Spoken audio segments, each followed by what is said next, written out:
What's up, your boy Vaughn's Reaction? In today's video, we have what happened to Hitler Youth after World War II by History Inside. Make sure to like, comment, subscribe. Let's get into it. Did that nigga have any kids? Or do that nigga got children? May 1945. Y'all know what's so crazy? Don't they say this nigga mama was Jewish or something? He killed all them Jews. Germany's cities lie in ruins, and among the rubble stand millions of teenagers once hailed as the future of the Reich. They wore uniforms, carried rifles, and swore loyalty to Hitler. Now the war is over, and they face an empty world. What happened to them after the Reich collapsed? Them niggas went right back to living a regular life. When Adolf Hitler came to power in January 1933, the Hitler Youth was still a small, fragmented organization. Founded in 1926 as the Hitlerjugend Bund Deutscher Arbeiterjugend, it had fewer than 100,000 members. Within a decade, it would command the loyalty of nearly every boy and girl in Nazi Germany. Under Reich youth leader Walter von Schirach, appointed in 1931, the movement expanded rapidly. The Nazis saw the youth as the foundation of their future state, and Schirach's task was to shape them into the Führer's image. In December 1936, the Law on the Hitler Youth made membership a civic duty for all Aryan boys and girls between 10 and 18. 3 years later, the Youth Service Decree of March 1939 made participation compulsory by law. Every child was to be trained physically, politically, and ideologically to serve the Reich. Yeah, that nigga was like trying to build Voltramite soldiers, like training these niggas from youth to fight, like. The Hitler Youth was divided by age and gender. Boys aged 10 to 14 joined the Deutsches Jungvolk, where they learned basic drills, camping, and nationalist songs. At 14, they advanced to the Hitlerjugend, which emphasized endurance, marksmanship, and obedience. Girls entered the Bund Deutscher Mädel, League of German Girls, focusing on homemaking, nursing, and physical fitness. Together, these branches turned adolescence into state service. The weekly meetings, marches, and weekend camps blurred childhood into militarized loyalty. When war began on September 1, 1939, the Hitler Youth shifted from preparation to participation. Teenagers served as air raid messengers, fire watchers, and anti-aircraft auxiliaries. By 1943, as Germany's losses mounted, older boys trained in the HJ Flieger, HJ Marine, and Streifendienst units that directly fed into the Wehrmacht. German fry me. Like, what did he say?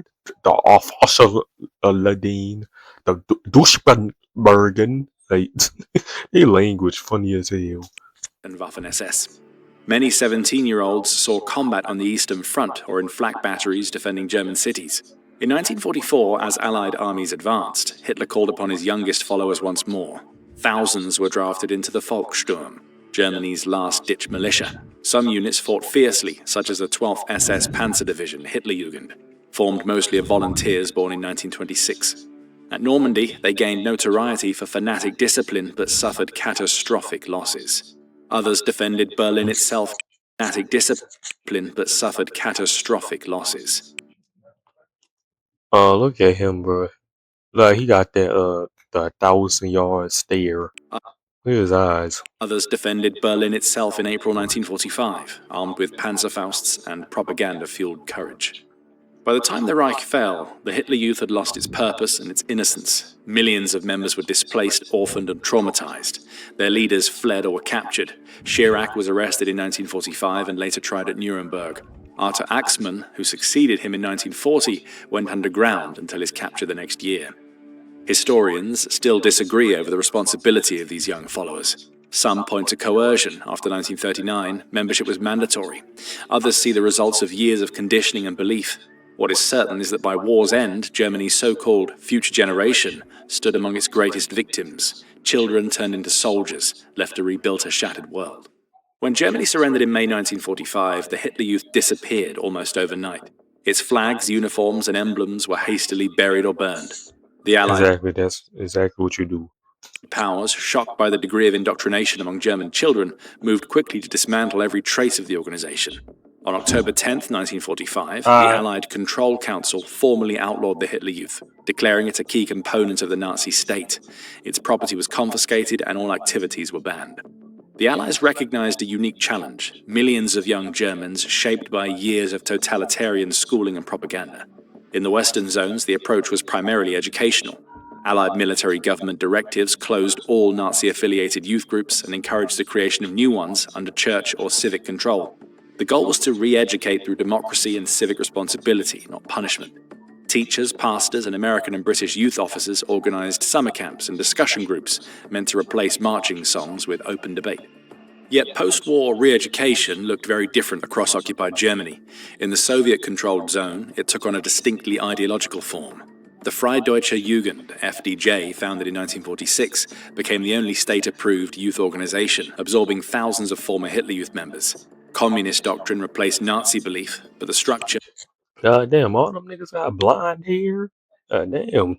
There's a lot of blonde haired Germans. God damn. uniforms, discipline, and devotion to the state remained familiar. In later years, East German leaders portrayed fascism as a Western sickness, while the FDJ offered its own brand of socialist loyalty.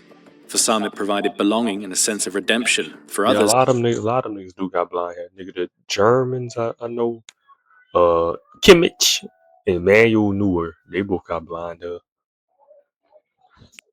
it simply demanded obedience. Who's the greatest German? Nigga, the only nigga I can think of is Kimmich and Manuel Neuer. Manuel Neuer is a goalkeeper. I ain't gonna lie, he one of the greatest goalkeepers ever.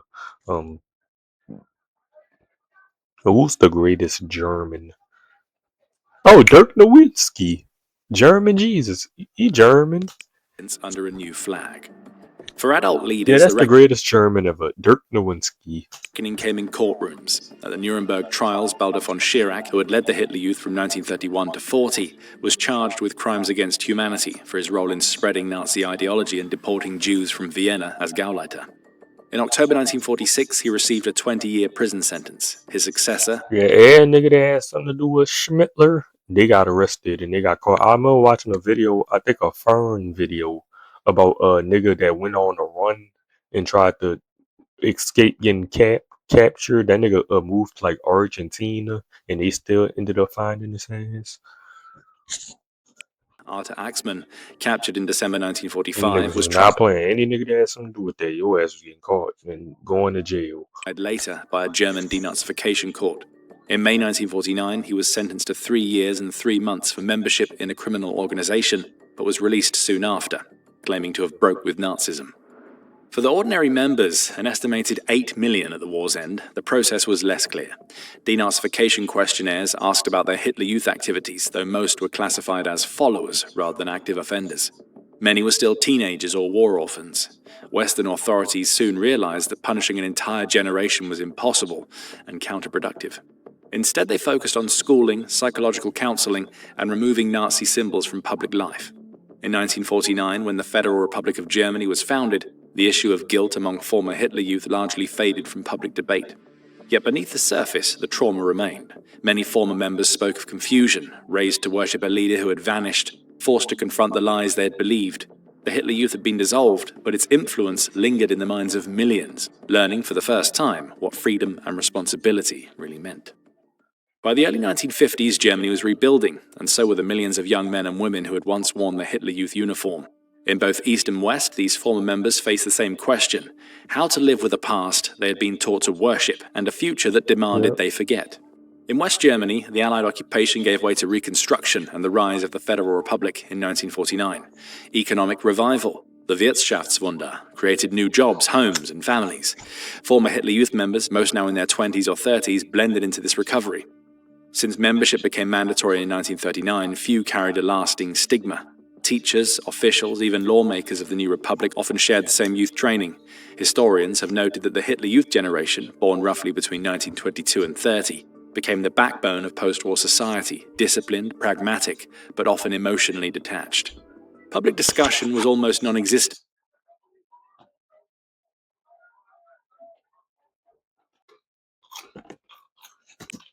The 1950s and 60s became the years of deliberate forgetting.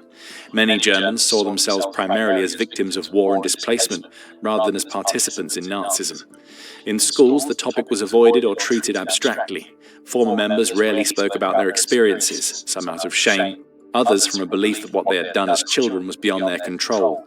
Only in rare autobiographies, such as those by journalist Alphonse Heck or historian Melita Mashman, did the voices of the Hitler Youth generation begin to surface. During the 1960s and 70s, as a new generation came of age, the silence began to crack. Students questioned their parents' wartime roles, demanding answers about complicity and moral responsibility.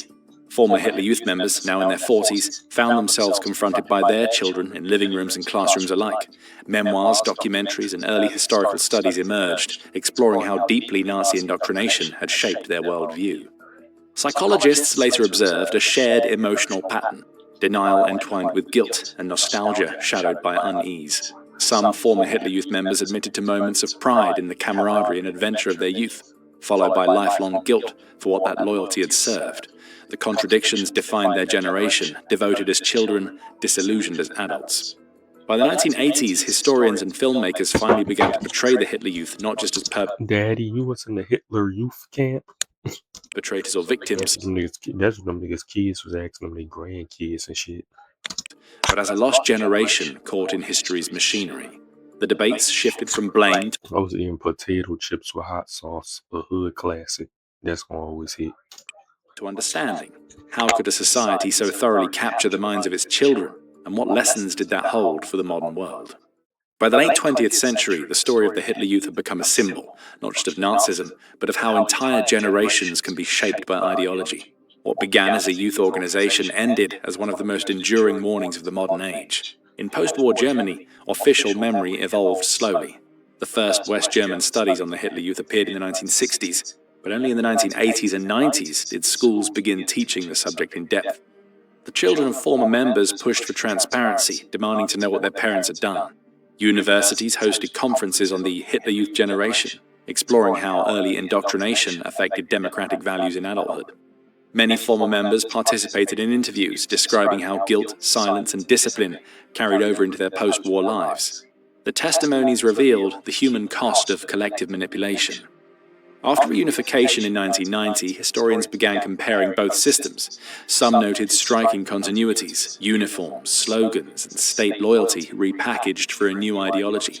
That comparison revealed how every totalitarian regime, whatever its ideology, depends on shaping the young to secure its survival.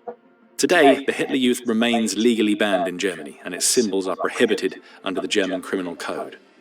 Yet its imagery persists in museums, films, and academic debate. Scholars still argue whether its psychological legacy faded after the 1970s or continued to influence post-war attitudes toward authority, conformity, and civic duty. The truth, as so often in history, lies somewhere between collective forgetting and quiet remembrance. Internationally, educators use the Hitler Youth as a case study in how propaganda targets identity and belonging. Exhibits at the United States Holocaust Memorial Museum and the Documentation Center in Nuremberg explore how peer pressure, reward systems, and ritual transformed adolescence into obedience. For many visitors, the most unsettling question is not why the Hitler Youth existed, but how easily it could exist again. In the end, their story was not just about an organization's collapse, but about an entire generation's transformation. Their past shows that indoctrination does not end with defeat. The uniforms are gone, but the lessons remain. When a generation is taught to obey rather than think, rebuilding begins not with new laws, but with the courage to question. If you found this video insightful, watch What Happened to the Gestapo After World War II next, a look at how another pillar of Nazi power faced its reckoning. Thanks for watching, like this video, subscribe, and hit the bell for more history inside, and we'll see you in the next one.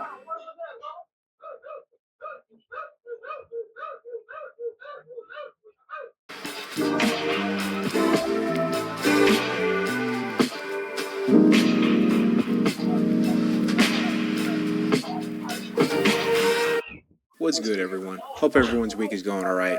This week's video is on PD.